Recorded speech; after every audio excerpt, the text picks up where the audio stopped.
A continuación, expondremos nuestra presentación de resultados de la evidencia 1 del equipo 4 que está conformado por Fernández Rejón, Carlos Armando Figueroa Pérez, Diego Zúñiga, Marco Ulises Sánchez, Jesús Jaramillo Olmos y José María Varela. Nuestra situación problema es la siguiente. El derrame de hidrocarburos en un ducto administrado por Pemex, ubicado en Cadereyta en el 2014, provocó la contaminación del río San Juan, ocasionando daños en el ecosistema, en la calidad del agua, en la flora y en la fauna. A continuación presentaremos nuestra posible solución y también una reflexión acerca del comportamiento de los responsables de la refinería y de las autoridades correspondientes. En un derrame de petróleo los componentes principales son el agua y las moléculas del petróleo. Las moléculas del agua tienen enlaces polares debido a que su geometría molecular es angular, y debido a que contienen moléculas de hidrógeno se genera una fuerza intermolecular muy fuerte llamada puente de hidrógeno. Por el otro lado, las moléculas del petróleo, como el benceno, metano y octano, presentan enlaces no polares debido a su geometría molecular. Por lo tanto, sus fuerzas intermoleculares son de dipolo inducido, que son fuerzas de menor atracción. Al tener diferentes tipos de fuerzas intermoleculares, el agua y el petróleo no son solubles y por lo tanto son en cierta medida fáciles de separar. Para entender más las sustancias involucradas, primero tenemos al metano, el cual es un enlace covalente no polar, que es CH4, como podemos ver aquí en la foto de su estructura de Lewis, el cual tiene una geometría trigonal piramidal. Aquí en su configuración electrónica podemos ver que la suma de electrones valencias es de 8. El benceno, que es C6H6, también es un enlace covalente no polar con su estructura de Lewis aquí abajo, en el cual podemos ver que es una geometría de hexagonal plana y con su configuración electrónica nos da una suma de valencia de 30. Por otro lado, el agua es un enlace covalente polar con el cual es una geometría angular, como podemos ver en las fotos, y su suma de electrones valencia es igual a 8. También se encuentra el propano, que lo conforma C3H8, que es covalente no polar, con una geometría tetraédrica, como lo podemos ver en la estructura de Lewis, y como se muestra aquí en la configuración. Su suma de electrones valencia es de 20. El hexano C6H14 igual es no polar y gracias a Lewis podemos ver cómo tiene una geometría tetraédrica con suma de electrones valencia de 38. Y por último tenemos el octano C8H18, que es muy parecido a los demás, solo que su suma de electrones de valencia es de 50, ya que tiene más enlaces de carbono e hidrógeno. Para entrar en mejor contexto sobre los componentes del petróleo, tenemos una tabla de interacciones intermoleculares y propiedades de algunos de estos compuestos. Para empezar, el metano es un hidrocarburo el cual es no polar, ya que la diferencia entre la electronegatividad del hidrógeno y del carbono es prácticamente nula. Su interacción con el agua es de dipolo inducido dipolo. Esto significa que dipolo inducido son aquellas moléculas no polares.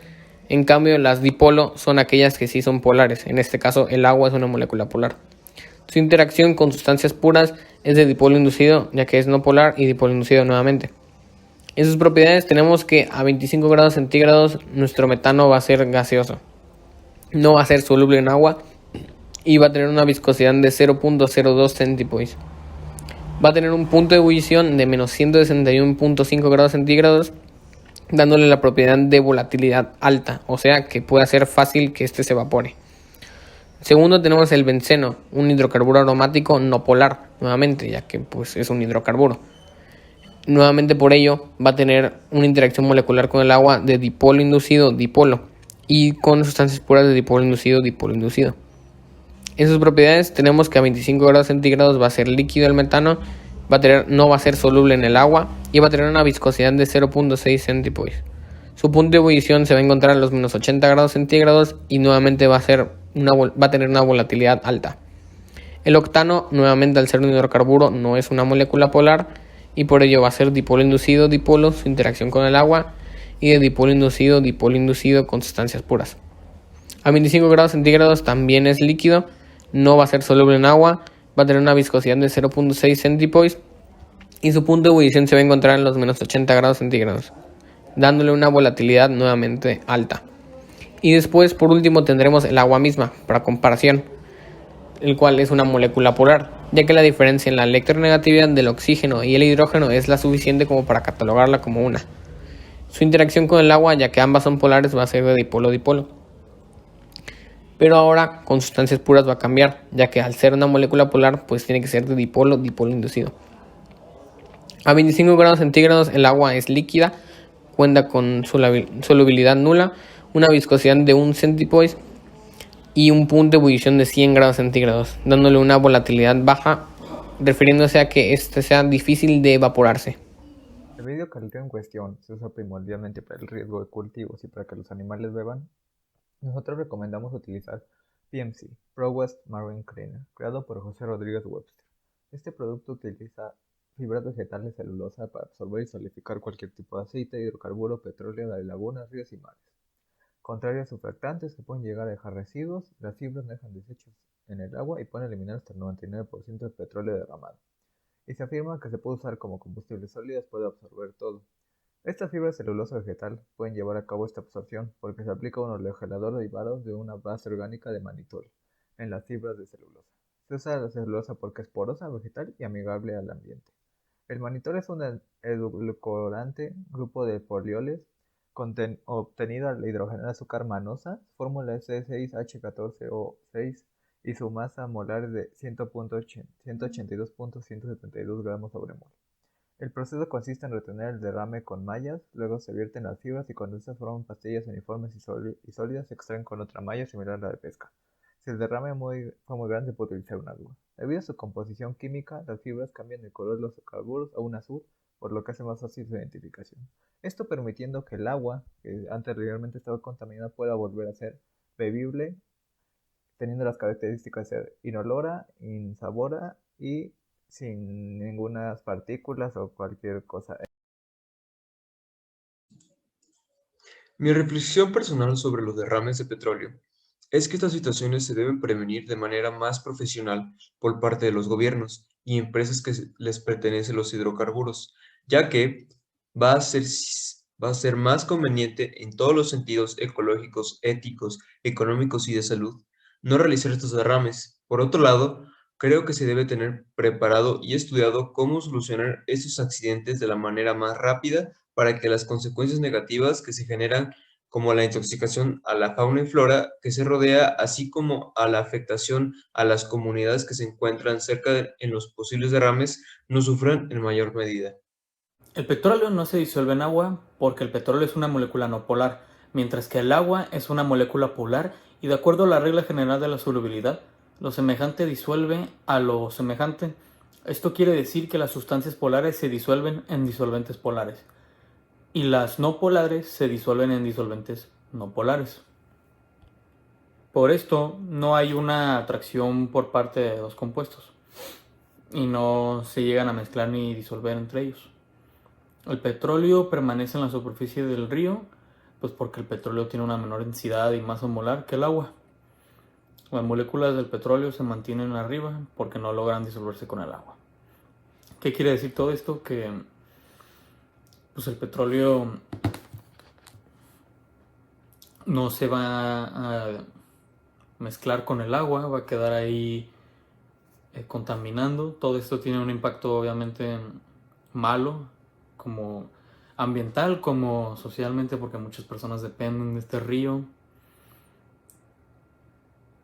Y sí debería tomarse medidas. Reflexión personal, creo que el uso de los combustibles fósiles está acabando con nuestro planeta con el paso del tiempo, ya que acabamos los recursos que este tiene y existe la posibilidad de tener consecuencias como la que se ha platicado en la situación problema, que son los derrames de petróleo o hidrocarburos. Pienso que la solución a futuro para el mundo y para la sociedad es el uso de las energías autorrenovables, ya sea la marítima o la eólica. También pienso que el agua debería ser un derecho para todas las personas y que no una persona tenga que salir fuera de su hogar para conseguir unos 10 litros que le duran fácil 2 días. Pienso que el Estado debe de hacer su trabajo bien y otorgar los servicios como se otorgan en las ciudades grandes. Después de haber hecho toda esta investigación sobre los derrames de petróleo, me queda muy claro que hay una escasez de planeación sobre los planes de contingencia y de acción para evitar que esto pase, como también de limpieza para cualquier tipo de cuerpo de agua con hidrocarburos. En lo personal, creo que estas empresas gubernamentales se les tiene que exigir y limpiar de manera inmediata, ya que el artículo 27 de la Constitución mexicana señala claramente que las aguas comprometidas dentro de los límites del territorio nacional son propiedad de la nación, así que tienen que hacerse responsables para evitar todos los efectos que son la muerte de flora y fauna y que evita que todo este proceso natural se lleve a cabo y al mismo tiempo garantizar el derecho a las comunidades que tienen de agua limpia y sin toxinas, ya que muchas de ellas son cancerígenas y a veces mortales.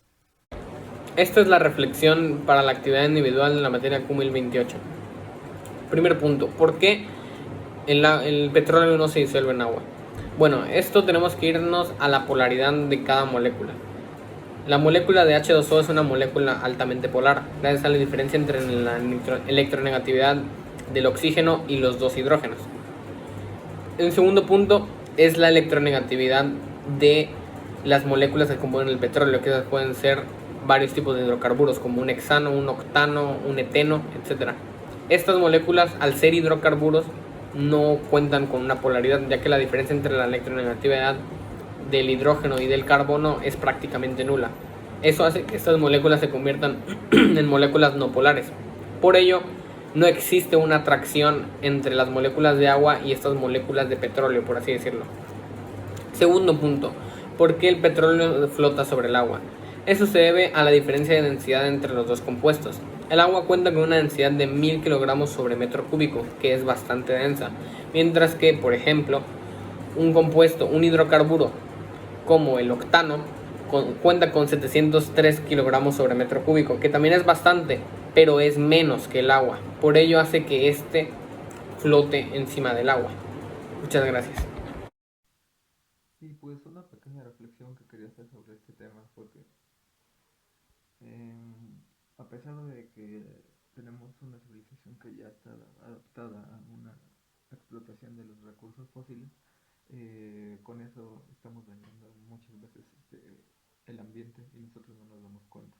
Entonces, para mí es muy importante encontrar maneras de hacer energía limpiamente sin dañar eh, pues, lo que sería el ambiente y poder así cuidar este planeta que es prácticamente nuestra casa, que si este planeta se destruye, pues nosotros también. Entonces, para mí, una reflexión sería investigar en las energías renovables